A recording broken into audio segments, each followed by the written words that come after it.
Welcome to Silver Bar Stacker, folks. I hope everybody's doing well and enjoying their Sunday. That's right, folks. Today is Sunday, and we've got a very special one for you today, folks, just like we do every week. Now, each week, us vintage lovers come together here, and we kind of hyper-focus here on a specific topic, and sometimes that's a little bit of a nerdy topic, and has to do with something that might be a little bit boring for the average person, but people who are into kind of collecting vintage silver might find those topics, such as the topic we discussed last week, which was USVI lot numbers, assay lot numbers. Some people probably find that interesting. Other people probably found that boring, right? Needless to say, sometimes the topics are drier than others, and maybe today you might find today's topic dry, but we do have plenty of eye candy here for you to look at as we're discussing those dry topics. So I'm very, very excited to say that today we're going to be discussing the Engelhard landscape style 1 ounce commercial style bars here. Now, this is a pretty common bar that you'll see on the market today. They kind of vary in mintage, and so I'm excited to kind of get into that and kind of go through the nuances of this particular bar type, because there are actually quite a few different variations that you may want to be keeping an eye out for. And actually, this topic for today was actually inspired by a past customer actually who was inquiring about the particular letter prefixes here on the serial numbers, specifically for the 1 ounce landscape style Engelhard bars. So because of that inquiry, I ended up doing a deep dive on the bars, which I had already sorted in advance. So it was quite easy for me to kind of go through and do that deep dive, because I had already kind of been a little bit proactive about being organized with respect to those letter prefixes, because that's something that I'm interested in collecting as well. And so when it comes down to the silverbarstacker.com storefront, that's part of the reason of why we have that thing set up the way it is. And we're trying to get more and more specialized as time goes on, because we ourselves become more and more specialized over time as collectors, right? We kind of start learning newer and newer things about the things that we're collecting, and as we learn those things, we can become a little bit more specialized and a little bit more refined with the way that we present things, right? And so in the future, I would love to be able to offer kind of various different letter prefixes and things like that. And we do actually have, as of actually last night, we have quite a few different variations for some of these examples that we're going to be going over today. So if there are some of these bars that you are interested that we kind of go over today that you're interested in picking up, you'll probably be able to find a lot of these here on the silverbarstacker.com website. Now, a little bit of a PSA, which I probably should have gone over a little bit earlier, and this is kind of a little bit of recurring feedback that I've been sort of getting here on the channel sporadically throughout. Not everybody, it's kind of inconsistent feedback, but what certain people are saying is that it's hard to understand what it is that I'm saying. Now,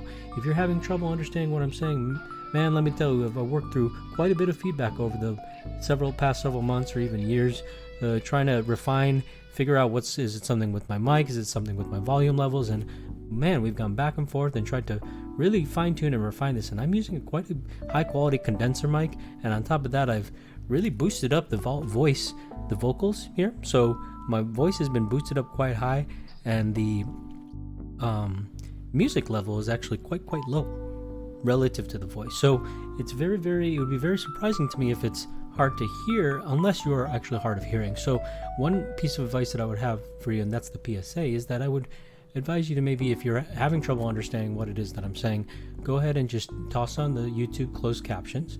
There should be a little CC button there. Just press that, and usually actually YouTube does a pretty good job, at least for my channel, of picking up the words that I'm saying. So YouTube closed captions, that's actually not really common. YouTube closed captions does a pretty good job of picking up the words that I'm saying. So if you're having trouble following along with what it is that I'm saying, you can adjust the speed, either make it faster or make it faster, make it slower. And you can also put on the closed captions to kind of read along and kind of try to follow along with most of the words that I'm saying. It should be able to hopefully pick up most of those words. So now that the PSA is out of the way, and spent a whole minute probably talking about that, now we can kind of go into the deeper dive of what it is that we're trying to do here. Now, if you go onto the All Engelhard website, actually, they have a whole serial registry, serial number reference guide where you can kind of go through, and this is specifically for the Engelhard bars, where they'll kind of break down how the serial numbers sort of work, because you can actually kind of trace the history of the way that these bars were produced based off the serial number a lot of the times. And specifically when I'm talking about the standard commercial style bars, both the landscape and portrait style, you can actually historically see which ones kind of happened first, which ones happened later. And today we're going to be focusing specifically on the landscape style bars, which are kind of the horizontal shaped bars. And so that's why I have those ones kind of highlighted there in yellow, because those are the ones out of all these bars that we're going to be focusing on. We're not going to be focusing on those e-logo bars today. We have talked about those in the past, and maybe we'll do a deep dive on the letter prefix serials on those, maybe on a different video. But today we're going to focus just on the landscape horizontal shaped bars. And now these bars in particular, we have many examples here, and I actually have sorted them through the prefixes, but these landscape style bars in particular come in actually two main varieties. And when I'm talking about varieties, I'm talking about what the reverse of the bars look like, because that's where kind of they mainly vary when it comes to how they primarily look in appearance. Now you're going to have two different types. One of them is going to have your elongated logo here. So you got Engelhard written inside an elongated octagon, and that elongated octagon is on an upward slant, and you got three full repeating logos there on the back. You got some partial logos there as well, and so that's going to be a consistently imprinted logo, right? So that's one way to tell, hey, is this kind of like a legit Engelhard? I mean, I don't think that there's fakes out there that have a different pattern than that or something like that, but this is one of the designs out there, a three repeating Engelhard and an elongated octagon repeating logo there on the back. So that's one type of horizontal shaped bars that have the serial number on them. And then you've also got your frosted back here. Okay, so this is going to be your frosted back. This is going to be your logo back. Okay, so these are your two main variations of the serialized landscape style bars. And so what we're going to do now is we're going to go through what we were looking at before, all of these different letter prefixes. So you see here, it starts with P. You got just the letter P for the letter prefix. So on all of these bars, the way that they look like is you've got a letter prefix starting things off here. Oh geez. And so, in fact, the one we were just talking about is the P. So you got a standalone P prefix here. This is just the letter P followed by a series of numbers. Okay, so this is actually the first in the series of any landscape style bar. The first in the series of the first ever produced landscape style bar started with just the normal P prefix, and it had this unique looking frosted back there. Okay, so they actually started with the frosted back ones, and these actually are going to be the more common ones as well. So you got two different estimated mintages on these variations of bars as well. So in general, your frosted back is going to be the more common. These are estimated at about 800,000. Whereas these are estimated at about 500,000. So 300,000 fewer of these logo back bars. But let me tell you, all frosted back bars are not created equal. And right now we're looking at an example of such. Right here, this is a standalone P prefix, which is basically the first ever produced landscape style bar of these types that we're looking at here, because it's the very first of the serial number in the very first beginning of the serial registry. There's a standalone P prefix. We're looking at that here. That's the very first bar here. P, example, P0001. Landscape frosted reverse. So what we were talking about is this is a frosted reverse. Frosted reverse P prefix. Now, it doesn't end there, folks. You notice here how I have a P prefix frosted back, P prefix frosted back. Why do I have that written twice? Is it because I have more P prefix frosted backs than I know what to do with? No, that's not what it is actually. Now, let's take a look here. We were looking at this. We have a standalone P prefix, and it's kind of like it's pretty damn close to the number. I mean, there's a small space there, but it's pretty damn close to the number, right? Now let's take a look here. Let's take a look at these bars here, because these are also standalone P prefixes, but take a look at that big gap there. You see that? Standalone P prefix, large gap. P prefix, small gap. Interesting, huh? So you've actually, from my observation, there's actually two different variations of the standalone P prefix. I mean, this isn't necessarily notated here on all Engelhard, right? They just kind of say here. Actually, if you go to the details, they will actually kind of break that down, that there's actually different variations of the P. You got the P with the space and the P without the space, but generally on the serial registry, it doesn't go into that level of detail. On the actual listing for these particular bars with the frosted back, it will kind of, if you look at the examples of serial numbers that they have listed, some of them will be a P with the space, some of them will be a P without a space. So this will give you an indicator of the earliest examples of landscape style serialized bars that ever existed by Engelhard. And right off the bat, they made things confusing by having two different variations there. So that's very, very interesting. And it only gets more interesting as time goes on. So let's go ahead and unblur the camera the best that we can. PK prefix. That's my attempt at unblurring you. So there again, we have our standalone P prefix bars. And these bars are something that I would specifically sell at a premium. If you were particularly buying the standalone P prefix bar, well, that's one of the earliest examples of an Engelhard landscape bar. So I sell those probably no less than, $70-$75 is what will be the price that they're listed up, for right now. And then once I have fewer and fewer of those examples, then the price may go up. Or maybe if I come across a huge lot of them or something for a good price, then I may be able to adjust the price down. But that's kind of based off of the supply of the bars that are available. So I was happy to be able to have the standalone P prefix bar as one of the bars that I was able to get up on the website, so that people who are interested in purchasing an example of the standalone P prefix bar, at least one of the different types, can do so. So that's the first of the series there. Now, after P, what happens? If we look at the serial registry, after P, we got to move to the next row over, and then we move on to PA. So then it kind of goes in sequential order: PA, PB, PC, PD, PE, PF, PG, and we end at PG. Now, when I was looking through my bars, PG was actually the only one that I didn't have. So if anybody has a PG prefix landscape style bar out there, please do reach out. And heck, if you got a few of them, please definitely reach out, because I'd love to grab a couple examples. I always have anxiety when I don't even have two examples of something. If I have two, then I feel like, okay, then I can at least let one go, right? If I only have one, then I'm feeling anxious. But if I have zero, then I'm feeling very anxious. So right now I have none of the PG prefix bars, and so that annoys me a little bit, right?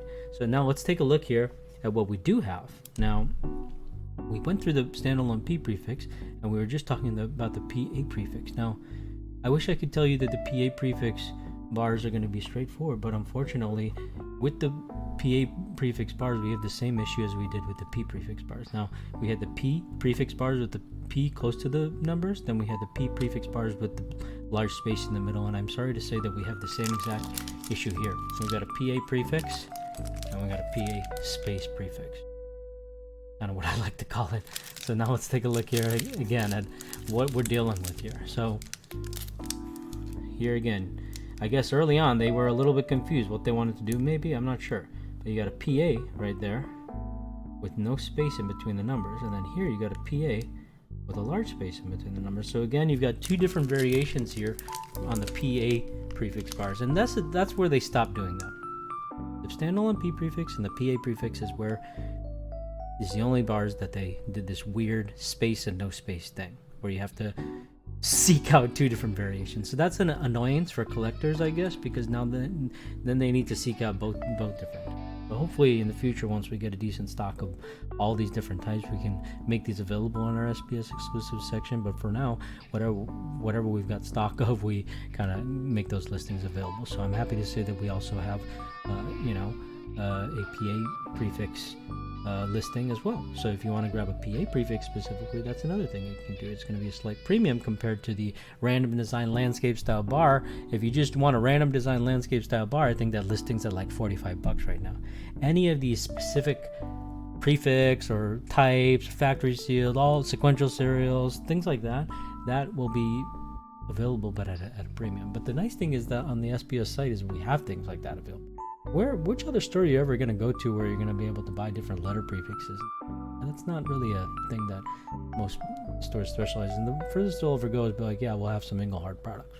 You know, in some stores even like will be like, yeah, we always have Engelhard products available in stock. At least some of them, or at least a couple of them. You know, at least some 100-ounce bars or something they might always have in stock by Engelhard or something. So some stores might even go so far as to have a couple of those types of refiners products on hand occasionally, and have kind of like maybe even a stronger buyback price for certain things like that. But rarely are they going to be specialized such that they can like hook you up with a letter prefix serial on demand or something like that.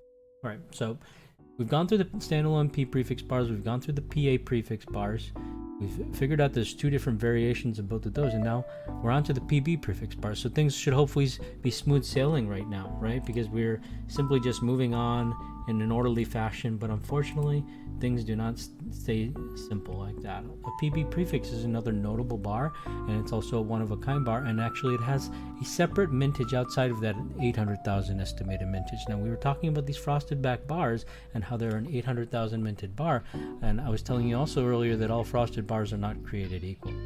All frosted back bars are not created equal, and all frosted serialized back bars are not created equal as well. Now let's take a look at the PB prefix bar. Right off the bat, you may notice something unique about this serial number, and if you don't, what's unique about this serial number is that serial number is quite big. So in addition to it having a PB prefix, it has quite a large serial number, and this is unique to just the PB prefix bars, believe it or not. The PB prefix bars are not part of that estimated 800,000 mintage on the frosted back bars. The PB prefix bars are actually a standalone mintage of 25,000. So there's only estimated 25,000 of these PB prefix bars, which I think is probably pretty accurate because I've never seen a PB prefix bar that goes past 25,000. Right? The serial number is always going to be PB and then something under PB under 02500.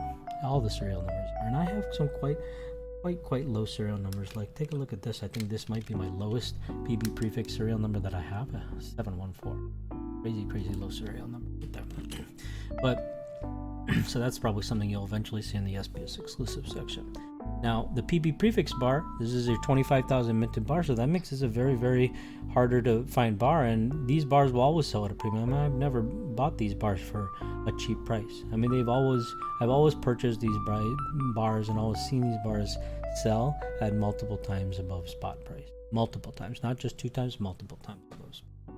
So that's just the nature of the beast when it comes down to more rare bars. The premiums kind of get a little bit insane. I mean, I just myself paid about $600 an ounce, just shy of $600 an ounce for a bar this past week. And I was very not positive if I should have done that. And this was actually after negotiating a lower deal. It became $600 an ounce. And I wasn't sure if I should do it, but I felt that I should, because it was actually a bar that was extremely... And to me, it was a very extremely important example to secure and preserve. So I'm excited to receive that bar and show you what that's all about. But sometimes you got to pay the premium, in my opinion, for the cooler bars or the more special bars. So this is one such bar, the PB prefix, not an extraordinarily rare bar. As you can see, I've got a few examples here. But the PB prefix bar is a notable landscape style bar. Even with the frosted back, it's estimated to the 25,000 mintage. But now, after the PB prefix bar, things start getting a little bit more relaxed. After that point, you've just got one type. You've got the letter prefix followed by the serial number, and it's just the one type. You don't have to deal with different variations. So you got PB, then you move to PC, then you move to PD, then you move to BE, then you move to PF, and I'm also missing a FPG. So if anybody's got a PG prefix landscape frosted back bar, please give me some. I would really like somewhere we can trade or something like that. That would be great.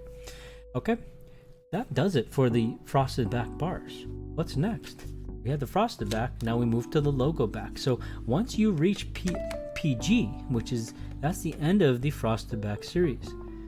Then, as you can see, you move directly over PH. Okay, so and I would say that's a direct transition.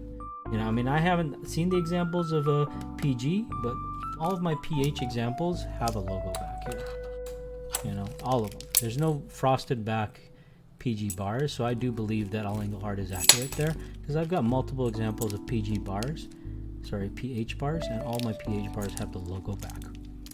So you got your PH, no interesting variations there, just a logo back and a PH prefix, PI prefix, PJ, PK, PL, PM. And then things get a little interesting here. You look at the registry, after PM, then you got a PN question mark.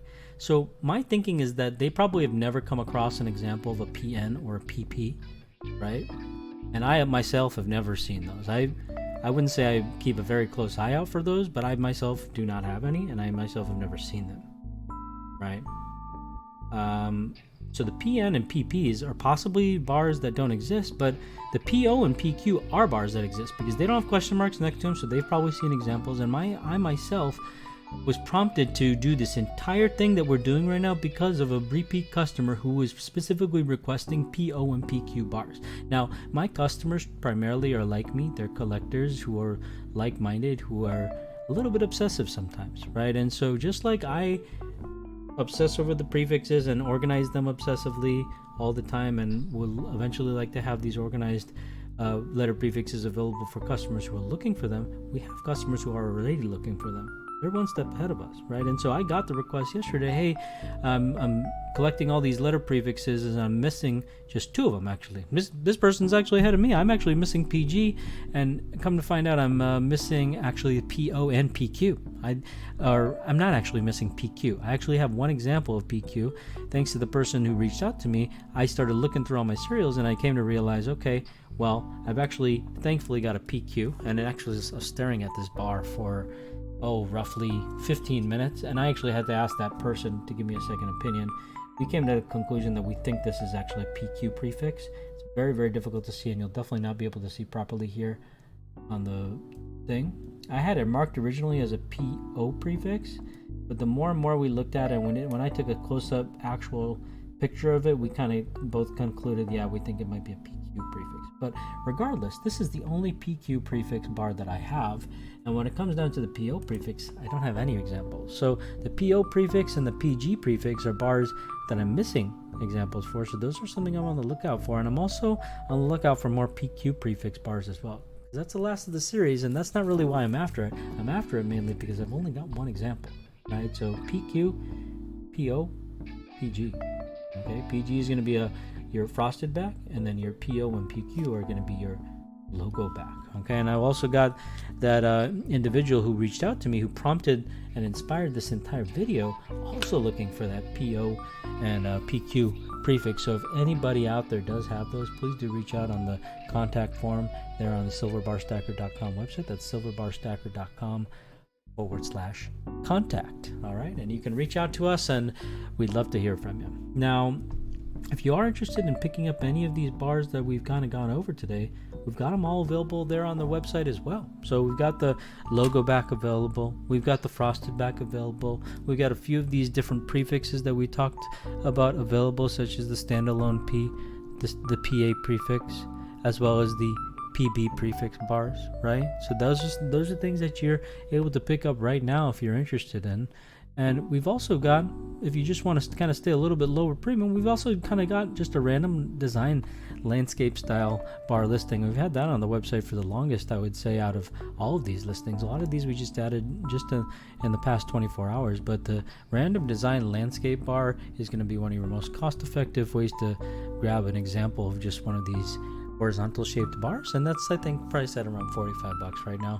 And if you want to go for something even more cost effective, our random design portrait style e-logo bars are even a better value. So that's something to consider as well. If you're just kind of looking for weight, then we even have cheaper Engelhard bars available. So I hope everybody enjoyed kind of this deep dive on the serial prefixes. I know that's kind of a dry subject, but I hope you were able to follow along with what I was talking about, and I hope you found it an interesting topic. And hey, I don't think it's really something that a lot of people really pay attention to when they're picking up Engelhard bars. Even people who kind of collect Engelhard stuff, a lot of them are not too obsessive about the serial prefixes and stuff. But now that you know that there's some notable prefixes out there, and you kind of know the significance of what these prefixes mean, this will help you not only identify whether or not something is authentic, right? Because you can kind of verify, like, oh, hey, yeah, is that within the P and P to range, prefix range. If it's some other serial number, maybe it's just kind of like, something might seem off about that, or maybe that might make it rare or something, or maybe that might make it unique. Maybe it's a different type of example. So now that you have this knowledge, you're equipped with this knowledge, you'll be able to more easily spot these things when they pop up in maybe the junk bin at the LCS, or if they pop up somewhere else where you regularly shop. You might be able to take advantage of something, because you might be able to get these at not have to pay the premium, right? Not have to pay the premium that you do when you're specifically buying one of these bar types. So hope you found that interesting. Of course, as always, we will be going live on Whatnot to do a auction, so be sure to follow us here on whatnot.com/user/silverbarstacker, and you will be notified when we go live. We do try to put it on the calendar maybe 30 minutes to an hour before we go live. It is kind of usually a little bit impromptu and kind of a surprise when we go live, because it's based off of our schedule and when we're kind of available to do it. But I do think we're going to go on a pretty extended auction today, so there will be a good chance that you'll be able to drop in, hopefully, if you're available at some point today. And I'm excited to go through. We're going to probably have an exciting auction where it's not anything mystery, no sort of games or anything. It'll just be a traditional style auction where we have a table full of goodies, and in some instances I might just have one of those particular items to auction off, and in some cases I might have some duplicates. So be sure to check it out. I've got some exciting, fun, yummy, awesome stuff for you to stack for usually a good price, because most of the people who are bidding at Whatnot are a little bit of cheapskates, I'm not gonna lie. So you usually are able to snipe some pretty good deals, sometimes even better prices than we have on the website, which shouldn't happen actually, but it happens, right? Because I use those platforms as kind of marketing, right? Whatnot, eBay, these types of platforms are used for marketing purposes, and I try to generally do most of the business here on the website. So anyways, thanks for tuning in. It's been a long video, over 25 minutes, so apologies about that. Hope you have a great day, and thanks for tuning in. Cheers.